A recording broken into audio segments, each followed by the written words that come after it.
오늘 우리에게 주시는 하나님의 말씀은 구약성경 출애굽기 3장 1절로 5절 말씀입니다. 출애굽기 3장 1절로 5절 말씀입니다.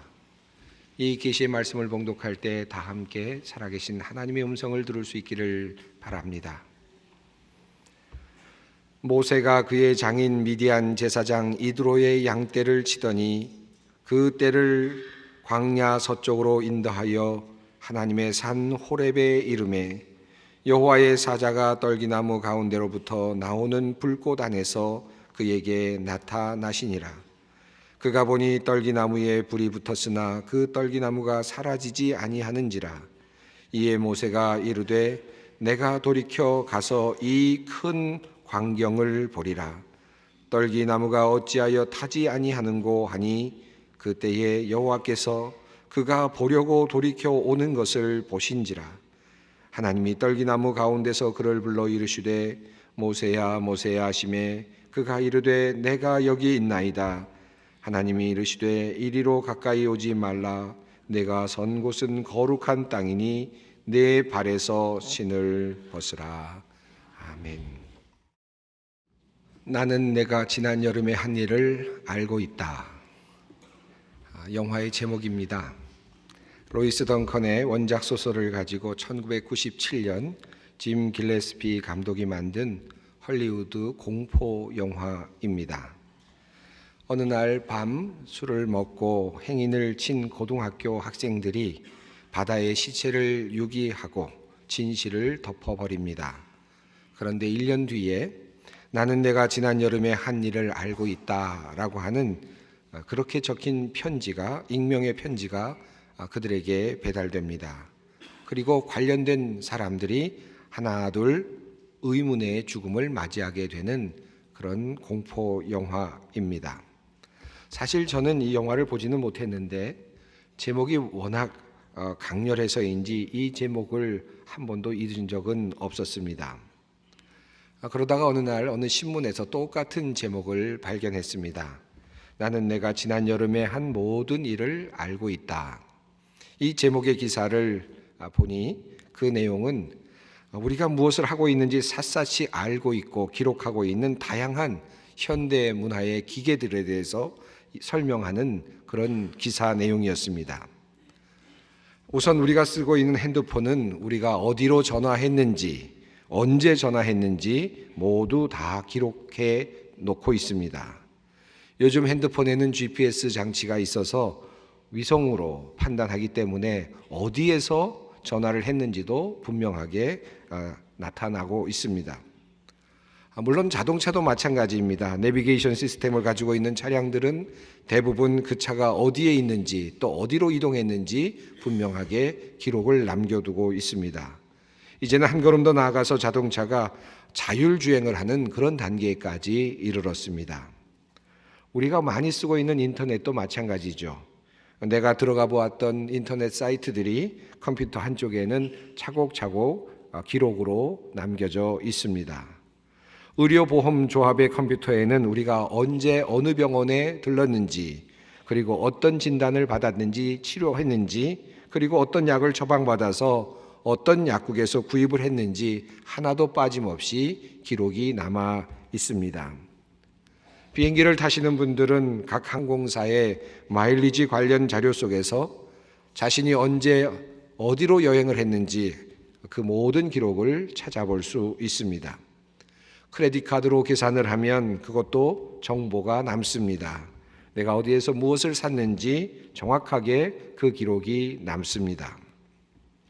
아주 오래전의 이야기입니다마는 제가 부산을 왔다 갔다 할 때의 이야기입니다. 하루는 부산 김해공항에서 비행기로 서울로 올라오는데 부산에서 렌트했던 차에 기름을 넣고는 반납을 하고 그리고 비행기를 타고 김포공항으로 왔습니다.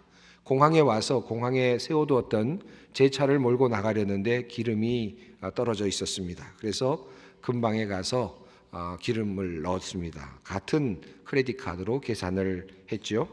그런데 조금 후에 크레딧 카드 회사에서 전화가 왔습니다. 조금 전에 부산에서 기름을 넣었는데 조금 있다가 서울에서 기름을 넣은 흔적을 보고는 혹시 잘못된 사용이 아닌가 하는 그런 확인 전화였습니다. 요즘은 그런 전화가 이제는 문자로 오는 것 같습니다만은 그때는 그런 전화가 종종 걸려오곤 했습니다. 그런 전화를 받을 때마다 섬뜩한 느낌을 갖곤 했습니다. 종종 거리를 산책하다 보면 여기저기 감시 카메라들이 전신주나 벽에 붙어 있는 것을 보게 되죠. 사람들이 잘 안 다니는 으슥한 골목에도 그러한 카메라들이 있습니다. 수상한 사람들의 움직임을 경찰서에서 계속 추적하고 있다는 이야기도 들었습니다. 우리가 무엇을 하는지 또 무엇을 하였는지 그 비밀을 알고 있는 그런 것들이 참 많이 있습니다. 옛날에는 상상도 할 수 없었던 것들인데 그것들이 우리들의 일거수일투족을 다 감시하고 보고 있다라고 말할 수 있습니다. 지금 저의 설교도 제 앞에 있는 카메라를 통해서 온 세상으로 송출되고 있습니다. 그리고 여러분은 잘 모르시겠습니다만은 보이지 않는 몇 개의 카메라들은 여러분이 설교 시간에 어떤 태도로 설교를 경청하고 계시는지 잘 기록하고 있습니다. 여러분 이렇게 감시를 당하는 것이 기분이 나쁘죠. 않습니까? 이런 감시 구석에서 벗어나고 싶다는 그런 생각이 들 때도 있습니다. 어느 날 저는 이런 감시로부터 벗어나고 싶다는 그런 강한 충동을 한번 느낀 적이 있습니다. 그것은 사실은 감시 카메라로부터의 어떤 벗어남이라기보다는 하나님께서 나를 계속해서 보고 계신다는 그런 감정 속에서 한번 벗어나보고 싶은 그런 충동이 있었기 때문이었습니다. 그래서 감시 카메라를 하나님이 보시는 것으로 생각하면서 어떻게 하면 여기를 벗어날 수 있을까 하는 그런 관점에서 한번 프로젝트를 세우고 감시 카메라 벗어나기 그런 시도를 했던 적이 있었습니다. 우선 핸드폰을 꺼서 집에 두고 그리고 거리로 나와서 무작정 버스를 탔습니다. 타자마자 아차 하는 생각이 들었습니다. 이미 교통카드로 그만 제 흔적이 드러나고 말았기 때문입니다. 더욱 중요한 것은 버스를 타는 순간 운전석 옆에 있는 카메라에 이미 자신이 노출되었다는 사실도 알게 되었습니다. 이렇게 첫 번째 시도는 아주 그냥 싱겁게 무참하게 실패로 끝났습니다. 다시 정신을 차리고 이제 무조건 걸어서 움직이되 카메라가 없는 곳을 찾아다니면서 한번 움직여 보기로 했습니다. 절대로 지하로 들어가면 안 됩니다. 지하에는 항상 카메라가 있습니다. 조심스럽게 움직였지만 생각보다 카메라가 없는 곳으로 다니기가 쉽지 않았습니다. 그래서 결국은 산으로 올라갔습니다. 산에는 카메라가 없었습니다. 다행히 그곳에서 마음껏 시간을 보내고 자유의 몸을 느끼고 그리고 돌아왔습니다. 그리고 내려오면서 이런 생각을 했죠. 아마도 내가 산에 올라갔다 온 것은 아무도 모를 거다. 나만 알 거다 생각을 하고 돌아왔습니다. 집으로 돌아와서 샤워를 하고 기쁜 마음으로 나왔는데 제 아내가 다짜고짜 물었습니다. 산에 갔다 왔어요? 라고 묻는 것입니다. 가슴이 철렁 내려앉았습니다. 놀란 얼굴로 어떻게 알았는가 물었더니 제 아내가 말을 합니다. 신발에 온통 흙이 묻어 있어서 산에 갔다 왔는 줄 알았다는 것입니다. 그날 저는 매우 참담했습니다. 현관으로 가서 흙이 묻어 있는 저의 신발을 보았습니다. 그리고 열심히 흙덩어리들을 닦았습니다. 도저히 제가 산에 갔다 왔다는 사실을 알 수 없을 만큼 깨끗이 빡빡 닦았습니다. 가지런히 저의 신발을 놓았습니다. 그리고 굽이 많이 달아져 있는 저의 구두를 보면서 이런 생각을 했습니다. 저 신발이야말로 내가 어디에 있었는지 그리고 내가 어디로 갔는지 모두 다 알고 있겠구나. 내 인생의 모든 신발들을 모두 모아둘 수 있다면 그리고 그 신발들이 말을 할 수만 있다면 나는 꼼짝없이 내가 다닌 곳, 내가 다닌 모든 발자취를 들키고 말겠구나. 사랑하는 성도 여러분, 여러분은 지금 신고 있으신 그 신발을 신고 어디를 다니셨습니까? 어디에 계셨습니까? 혹시 방탕의 길에 있지는 않았습니까? 속이는 현장에 그 신발을 신고 계시지는 않으셨습니까? 잘못된 길로 그 신을 신고 들어가지는 않으셨습니까? 혹시 진흙탕은 아니었습니까? 거들먹거리는 장소에서 그 신을 신고 계시지는 않으셨습니까? 오늘 여러분의 신발이 여러분이 다녀온 길, 그 발자취를 증언한다면 여러분은 어떠하시겠습니까? 저는 어느 날 이러한 질문과 함께 저의 신발 앞에서 처참한 모습으로 서 있었던 적이 있습니다. 가지 않아야 할 곳에 놓여 있었던 그 신발을 생각해 보았습니다. 어둠의 자리, 부끄러움의 자리에 벗어놓았던 그 신발을 생각해 보았습니다. 탐욕의 길에 신고 다녔던 그 신발을 생각해 보았습니다. 왜 내가 거기에 있었는지, 왜 그곳에 갔었는지 생각할수록 부끄러운 것들이 있었습니다. 그리고 그날 저는 저에게 조용하게 속삭이시는 하나님의 음성을 저의 마음속에서 들을 수 있었습니다. 나는 이제 내가 그 신을 좀 벗었으면 좋겠다. 지금까지 지나왔던 길, 세상의 길에서 헤매고 다녔던 바로 그 신발을 벗었으면 좋겠다고 말씀하시는 하나님의 조용한 음성을 제 마음속에서 느낄 수가 있었습니다. 수천 년 전에도 똑같은 말씀을 들었던 한 사람이 있었습니다. 그 사람은 모세입니다. 그는 하나님의 그 음성을 80살이 되었을 때 듣게 됩니다. 40년 동안 그는 애굽에 있었습니다. 왕자로 있었죠. 아마도 황궁을 걸어 다녔을 것입니다. 멋진 자리에 그의 신발들이 옮겨졌을 것입니다. 여러 곳을 다녔겠지요. 휴양지도 다녔을지 모르겠습니다. 그가 어디에 다녔는지 성경은 자세하게 말하고 있지는 않습니다. 그가 걸어갔던 40년의 기간은 화려함의 기간이었고, 그리고 사실은 의미가 없는 그러한 기간이었습니다. 그러다 어느 날 그는 자신의 동족인 이스라엘 백성이 애굽 사람에게 매를 맞는 것을 보게 됩니다. 그리고 분을 참지 못해서 그만 그 애굽 사람을 돌로 쳐 죽이게 됩니다. 그는 그때도 신발을 신고 있었습니다. 살인의 현장에 그는 신발을 신고 있었죠.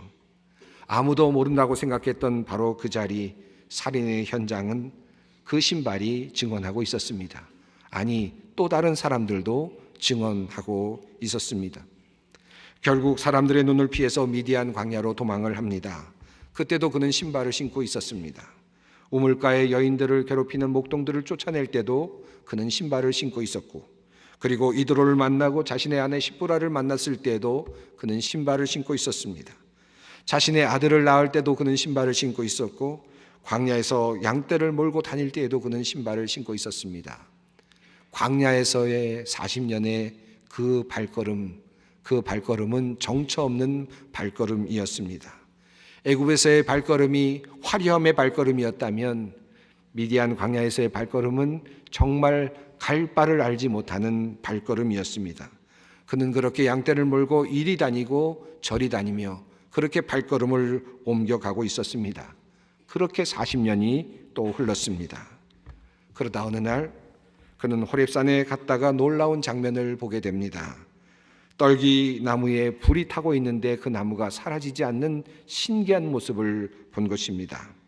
그리고 그것에 호기심이 생겨서 다가가고 있을 때 그는 처음으로 하나님의 음성을 듣게 됩니다.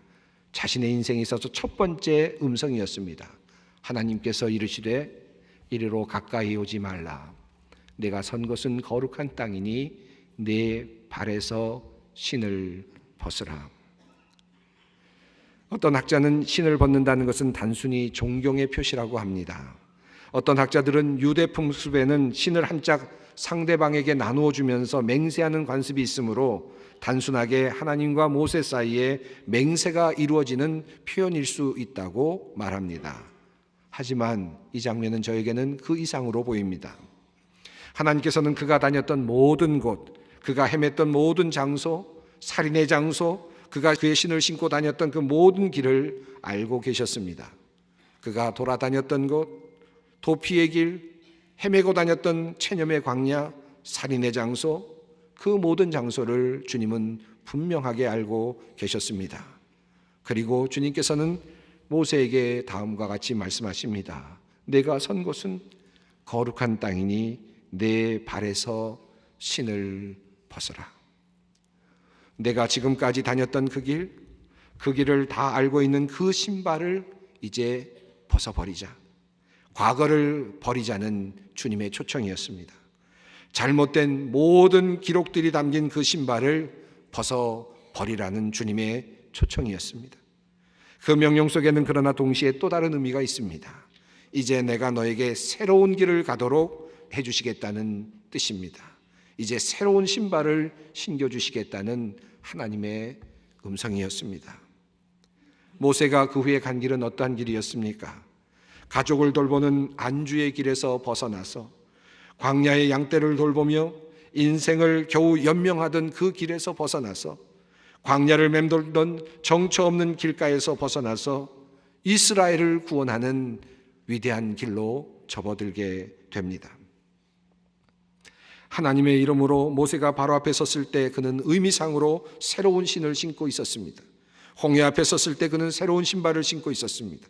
만나와 메추라기를 주시는 기적을 볼 때 그는 새로운 신발을 신고 있었습니다. 바위에서 물이 솟아 올라오는 기적을 경험할 때에도 그는 새로운 신발을 신고 있었습니다.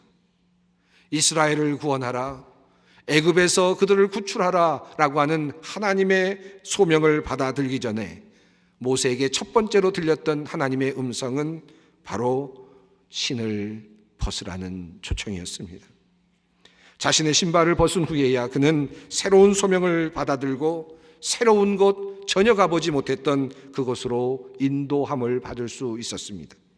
그가 인도된 새 길에는 기적이 있었고 하나님의 능력이 있었고 하나님의 도우심이 있었습니다.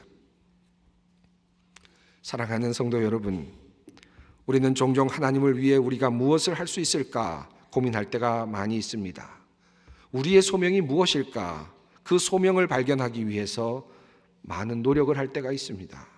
그러나 오늘 모세 이야기 속에서 우리는 한 가지 중요한 법칙을 배우게 됩니다. 하나님께서는 먼저 요청하십니다. 신을 벗어라. 언제 우리가 하나님의 뜻을 발견할 수 있습니까? 가던 길을 멈추고 신발을 벗어들 때입니다. 먼저 신을 벗어야 합니다. 세상적인 과거로부터의 단절입니다. 그 결단이 있을 때에만 우리는 하나님의 부르심에 진정으로 응답할 수 있습니다. 엑소더스라는 말이 있죠.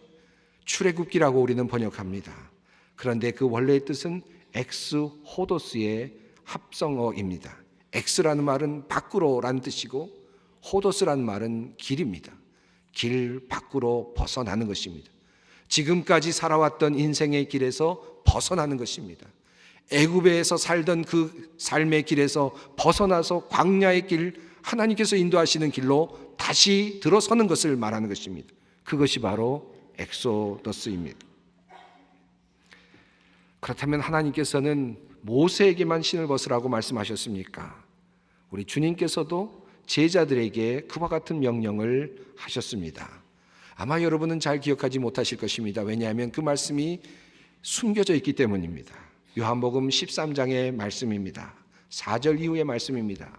저녁 잡수시던 자리에서 일어나 겉옷을 벗고 수건을 가져다가 허리에 두르시고 이에 대하여 물을 떠서 제자들의 발을 씻으시고 그 두르신 수건으로 닦기를 시작하여 시몬 베드로에게 이르시니 베드로가 이르되 주여 주께서 내 발을 씻으시나이까?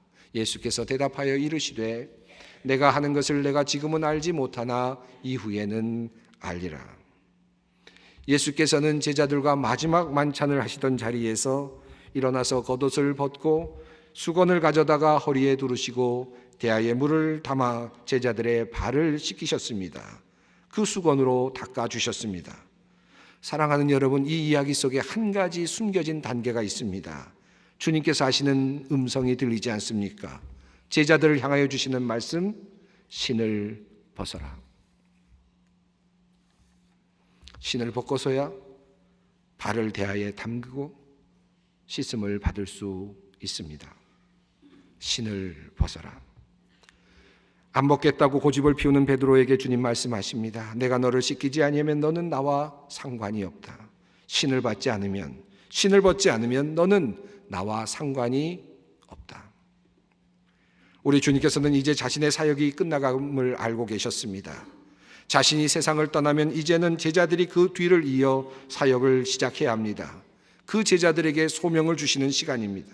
마지막 유언을 주시는 자리였습니다. 그 자리에서 주님께서는 제자들의 신을 벗도록 요청하셨습니다. 그리고 그들의 발을 씻어 주셨습니다. 어부의 흔적이 남아있던 그 신발, 세리의 흔적이 남아있는 그 신발, 남의 등을 쳐먹던 그 자리에 신고 있었던 그 신발을 벗게 하시고 이제 새로운 사역으로 보내시기 위하여 새로운 신발을 신겨주십니다. 이것이 바로 발을 씻으신 예수님의 이야기의 핵심입니다. 기독교 전통은 세종 목요일을 그래서 새로운 주님의 명령을 받은 날로, 새로운 계약을 체결한 날로 언제나 기억하고 있습니다. 새 계명을 너희에게 주노니 서로 사랑하라. 내가 너희를 사랑한 것 같이 너희도 서로 사랑하라. 우리 주님께서 제자들의 신을 벗기우신 후에 주셨던 새로운 명령이었습니다. 모세는 호렙산에서 자신이 신고 있었던 신발을 벗은 후에 하나님의 소명을 받아들었습니다. 제자들 역시 자신이 신고 있었던 신발을 벗은 후에 우리 주님의 소명을 받아들었습니다. 아주 짧은 결론을 위해 긴 이야기를 했습니다. 사랑하는 성도 여러분, 우리 주님께서 여러분에게 요청하십니다. 내가 선 곳은 거룩한 땅이니 내 발에서 신을 벗으라. 요즘 출애굽기를 새벽마다 읽으면서 성도 여러분들과 함께 기도를 하고 있습니다. 성경을 읽다 보니까 신을 벗어야 하는 또 다른 곳이 있음을 확인하게 되었습니다. 바로 성막입니다. 성막으로 들어가는 제사장들은 물두멍에 자신의 손을 씻고 그리고 발을 씻어야 합니다. 그리고 신을 벗은 채 맨발로 성막 안으로 들어갑니다. 성막의 들은 그냥 땅입니다. 어떤 다른 포장이 있는 것이 아닙니다. 다른 어떤 카페트가 있는 것이 아닙니다. 그들이 머무는 그냥 그 땅입니다. 그곳에 하나님의 임재의 상징인 성막이 쳐 있습니다. 하나님께서는 그 성막에서 제사장들이 맨발로 하나님을 섬기기를 원하셨습니다. 저는 제사장들이 성막에서 어떤 감각기관으로 하나님을 느꼈을까 하는 생각을 해보았습니다. 눈으로 성막에 그려진 그룹들, 천사의 모습들을 보았겠죠. 진설병 떡상, 그리고 등잔대, 그리고 법궤와 속죄소를 보았겠죠. 손으로 등잔대에 기름을 채우면서 떡상에 떡을 주일마다 바꾸어 놓으면서 그들은 하나님의 임재를 느꼈을 것입니다. 하지만 가장 중요하고 심각하게 느꼈을 또 다른 감각기관이 있습니다. 그것은 바로 맨발입니다. 그들은 맨발로 이 땅에 계시는 하나님을 느꼈습니다. 그들이 밟고 있는 바로 그 땅에 하나님이 계시다는 사실을 깨닫곤 하셨습니다. 하나님께서 임재하신 바로 그 땅에서 내가 일하고 있다는 사실을 그들은 확인하곤 하였습니다.